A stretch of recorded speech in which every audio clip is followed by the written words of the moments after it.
नमस्कार, मी वैशाली। आज आपण हेल्दी अशा ब्रेकफास्टची रेसिपी पाहणार आहोत, ती म्हणजे ओट्सचा ढोकळा। हा ओट्सचा ढोकळा बनवायला अगदी सोपा आहे, तसंच खायला तर एकदम खूपच छान लागतो आणि हा अतिशय हेल्दी पण आहे, तसंच पौष्टिक पण आहे आणि याला अजिबात वेळ लागत नाही। इन्स्टंट असा हा बनणारा हा ढोकळा आहे। चला तर मग आपण बनवायला सुरुवात करूया ओट्सचा ढोकळा। तर ओट्सचा ढोकळा बनवण्यासाठी इथे 1 कप ओट्स घ्यायचे आहेत। आता हे 1 कप ओट्स चांगले भाजून घ्यायचे आहे। तर इथे एका पॅनमध्ये मी ओट्स घेतलेले आहे।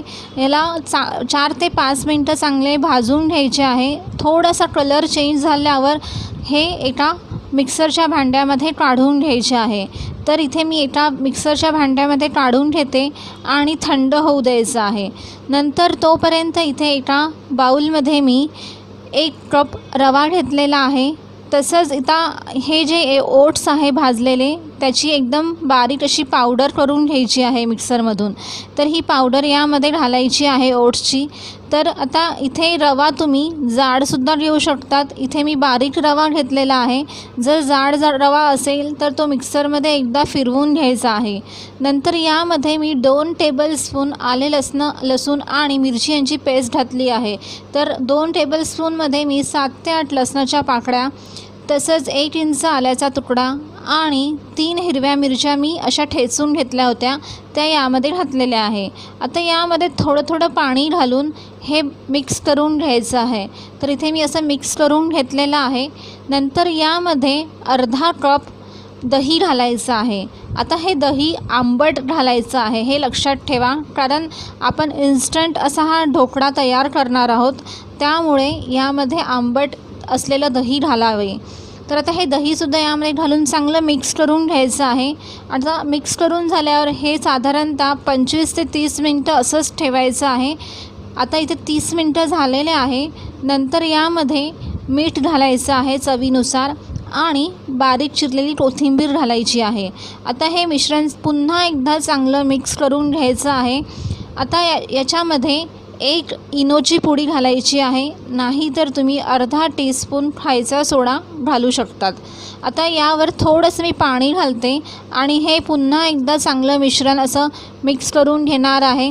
तर हे साधारणतः 2 मिनटं तरी चांगलं असं मिक्स करून घ्यायचं, जेणेकरून हे मस्तपैकी फुलून येतं। तर तुम्ही बघू शकता मस्तपैकी हे फुललं आहे। आता इथे मी ढोकळ्याचं 1 भांडं घेतलेलं आहे, त्याला थोडंसं तेल लावून घ्यायचं आहे आणि आता याच्यात मी हे ढोकळ्याचं मिश्रण काढून घेणार आहे। आता यावर थोडंसं लाल तिखट घालायचं आहे, नाही घातलं तरी चालेल, पण मी याच्यावर थोडंसं असं लाल तिखट घालते, त्याने चव खूप छान येते ढोकळ्याला। आता तोपर्यंत मी इथे 1 भांडं ठेवलं आहे, त्याच्यामध्ये मी पाणी गरम करायला ठेवलेलं आहे। आता याच्यावर मी थोडंसं लाल तिखट घातल्यावर हे जे काही ढोकळ्याचं ताट आहे ते त्या मी भांड्यामध्ये ठेवणार आहे आणि वरतून झाकण ठेवणार आहे। आता हे ढोकळे जे काही आहे ते साधारणतः 15 मिनटं लागतात बनवायला। तर 15 मिनटं झालेले आहे। मी ते एकदा चेक करते सुरी घालून, तर सुरीला अजिबात चिकटत नाही आहे, म्हणजे आपले हे ढोकळे तयार झालेले आहे। तर मी ही ढोकळ्याची प्लेट काढून घेते। आता त्यावर आपण तडका बनवून घेऊया। तर इथे मी फोडणी देण्यासाठी 2 टेबलस्पून तेल घेतलेलं आहे। नंतर त्यामध्ये अर्धा टीस्पून मोहरी घालायची आहे। मोहरी चांगली तळतळल्यावर 5 ते 6 कढीपत्त्याची पानं घालायची आहे आणि मी यामध्ये भरपूर असा हिंग घातलेला आहे। तुम्ही थोडासा हिंग घालू शकतात, पण मला हिंग घातलेला खूप आवडतो, म्हणून मी इथे थोडा जास्त हिंग घातलेला आहे। आणि आता ही गरम फोडणी ह्या ढोकळ्यावर मस्तपैकी घालायची आहे। आता त्यावर बारीक चिरलेली कोथिंबीर घालायची आहे। तर तुम्ही बघू शकतात मस्तपैकी हा ढोकळा असा दिसतो आहे। आता याला आडवं आणि उभं अशा याच्याने मी सुरीने कापून घेत आहे।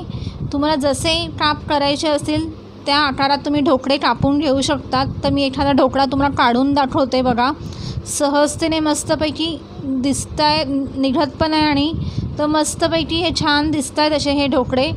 तर तुम्ही बघू शकता ढोकळा किती एकदम असा सॉफ्ट झालेला आहे बघा। एखादा मी ढोकळ्याचा पीस असा तोडून दाखवते बघा, मस्तपैकी हा आतून असा बघा पोकळ असा झालेला आहे, इतका सॉफ्ट झालेला आहे।